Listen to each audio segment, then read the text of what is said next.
somewhat success because my great-grandfather was killed in a railroad accident.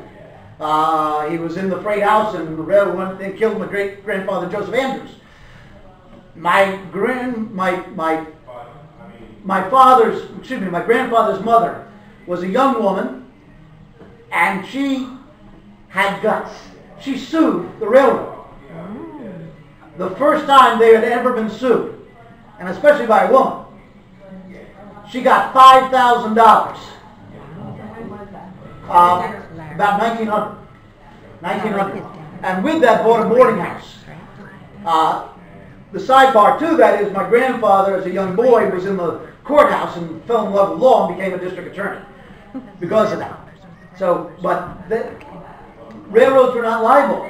Again, we're trying to work it out. How do you deal with this incredible change in society? We're still trying to figure it out. Except now it's more about privacy laws and how do you manage international commerce. Eventually, come with the Sherman Antitrust, the Corporate Tax Bill, Interstate Commerce Act.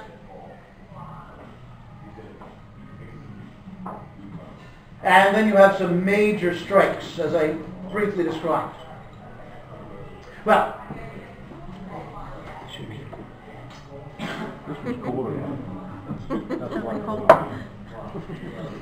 I do encourage you to, here, Elaine, if you could hand these around. I'm not technologically proficient, so otherwise I'd have like a PowerPoint or something, but I don't. The picture of the big mill in Danville, and some scenes of what it's like to be in the iron mill. Both the puddlers and rolling mills and all of the blast furnaces and such. Just to get a feel for it, we'll pass these around.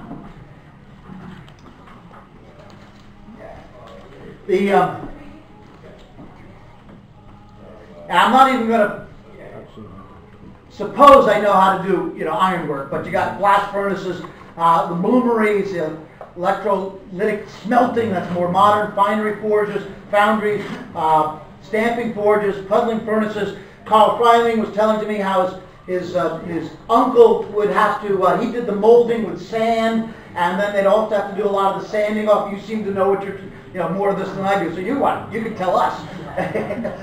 And you'd have to file off the rough parts. Bear in mind, life expectancy in 1861 was 42 years old.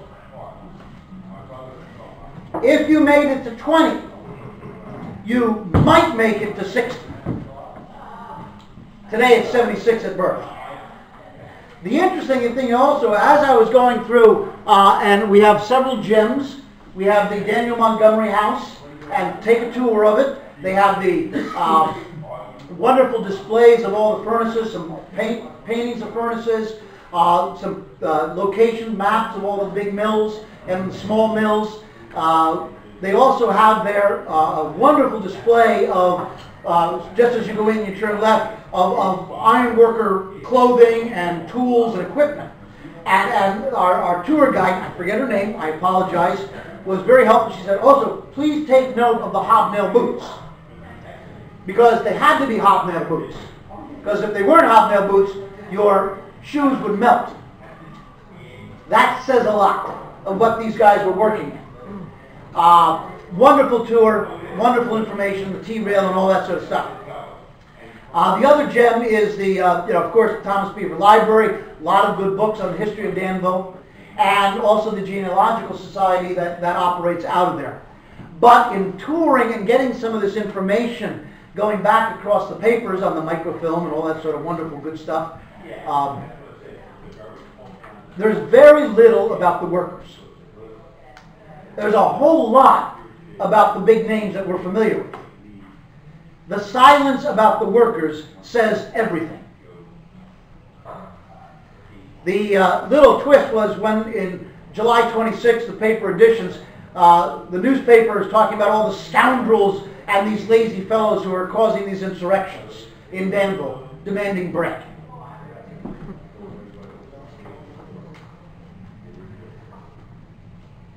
As I said, 12 hours a day, 6 days a week, mill operating 24 hours, 6 days a week. Types of job: coal boy, superintendent, iron master, iron puddler, laborer, engine machinist, iron founder, miner, puddler roller, puddler helper, apprentice, squeezer, rail finishers, blacksmith, furnace keeper, boiler maker, gas maker, steam engineer, clerk, furnace filler, pattern maker, millway master, and then you have all the carriage and the trains and all that sort of stuff going on. Well, just some other facts uncovered. Again, it wasn't, in the early days, common practice to pay the workers in U.S. currency. It was the scrip, which kept the monopoly. And as I said, Daniel Montgomery does have samples of scrip, 50-cent scrip, 25 cents, 12.5 scrip, cent scrip. It's kind of fun. Basically, looking at wages now, a collier in 1840 got basically $1 to $1.50 a day, which was double what they would make in Wales. That's why they're coming over. In Harrisburg in 1873, the founder was paid $3.34 a day. Common laborers received $1.14. A miner's pay, $1.75 to $2 a day. And we talked about the liveried and the barefoot children in that wonderful statement, and the carriages versus the barefoot children. The Grove Mansion, when it went up for auction and the estate was being sold, this was in the newspaper. It's wonderful. They had a 4-in-hand road coach, beautiful cab, coach that would take you around. Purchased in London originally for $4,000. In the sale, it went for $1,800. Compare that to some of the salaries or wages you're going to be hearing about in a second. A train brakeman, fireman wages, $30 a month. Again, at the mercy of the owners, because if there's going to be decline in commerce or trade, you're going to have your wages reduced quickly. And that was what led to a lot of the strikes, was they were being cut 10%, another 10%, another 10%, another 10%. And they had no authority, no way, except the beginning of these union organizing to fight against that. By the way, the Danville Intelligencer, one of our many newspapers in town, that went for $2 a year. That was its subscription fee. In the article I read about the Waterman and Beaver Works, which Thomas Beaver, all that sort of good stuff, we find that the aforesaid firm has been paying about the lowest wages to its hands in the state. So, Danville is not a shining example of worker treatment. Now, I have another thing that, again, and it's around here someplace. Here it is. The folks at the Historical Society were kind enough to take a photograph of it and send it to me, and this is a very bad copy of it. I'm going to give you some numbers. What this is basically a payroll log. It was on a big sheet with all the workers, all the names, all the jobs, and their pay. And we'll pass that on. From 1881, I do believe. Okay. Yeah, 1881 October, Montour Iron and Steel Workers. Labor, $13 monthly wage. All right, that's nice. We'll compare it in a second. But there's another column that follows the wage, and that is the arrears. How much he owed to the company. So, the laborer had, in this particular fellow's case, $13 wages, owed $8.90. Laborer, $26, didn't owe anything. A pullout, $30.80, owed $18.37. An engineer, I think it was the highest on the scale, $52.25, but he owed $32.94. Draft buggy, $43.66. He owed $35.76. Stalker, $58.84. $22.20 owed. Puzzler helper, $31.80. $21.11 owed. And this one I love. The fellow who did the job as a heater. His wage for the month, $22.66. His arrears, $22.60. Now, so we average out, let's say $30 you're making a month. Okay, that's maybe that's good. I don't know. It depends on your arrears. Are you living together? Are you sharing the house? How many kids do you have? Do you have a garden? Do you have livestock? Do you have chickens running around? I don't know. But just another comparison. In 1864, the weekly food budget from someone in New York City. Meat for the week, $3.50. A bag of flour, $1.80. 4 pounds of butter, $1.60. Potatoes, $1.19. Sugar, $1.05. Coffee, 35 cents. Especially since you could mix it and adulterate it. Tea, 38 cents. Milk, 56 cents. Vegetables, 50 cents. Dried apples, 25 cents. Lard, 38 cents. Salt, pepper, vinegar, etc., $1. So the amount for food that they would pay in a week, on the average, 1861 New York City, $12.56. You're making $30 a month. How does that divide out for 4 weeks? Total expenditures, if your shelter, clothing, and other thing is $5.90, $18.50.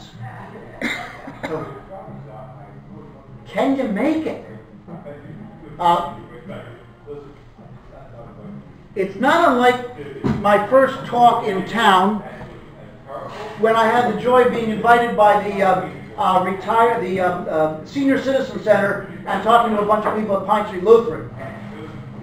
And I remember saying that it's not as if the United States earned its wealth in the 50s. You know that. It's just that every other nation was completely destroyed. And we had the only industry left. Unfortunately, we didn't improve our industry in the 50s and 60s. It was also true when my parents started their homes. If I recall this, I'm averaging out. Basically, for shelter, it was about 18% of your income, your wealth was required. 18% of your income went towards shelter. I think now young people can anticipate about 50%. So where is the opportunity for wealth accumulation?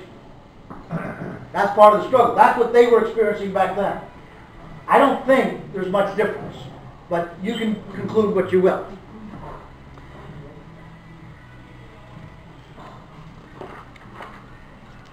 And now we end, as I always like, with more romance. Came across this in the research. It's called Life in the Iron Mills. It was a novella written by Rebecca Harding Davis. This was in 1861. What I discovered, that this form of literary realism, she began. This is one of the earliest instances, being an English major, and that I love that kind of literature. This was 1861. It wasn't until Sinclair Lewis and the muckraking journalists of the 1890s that literary realism, with sort of like Sinclair Lewis's book, The Jungle, became very popular. Here is one, and they all credited Rebecca Davis as sort of breaking ground for them. And what she wrote was this fictionalized account of a fella and his woman, Wheeling, West Virginia, and how crushed their lives ended up. It's not a very pleasant story.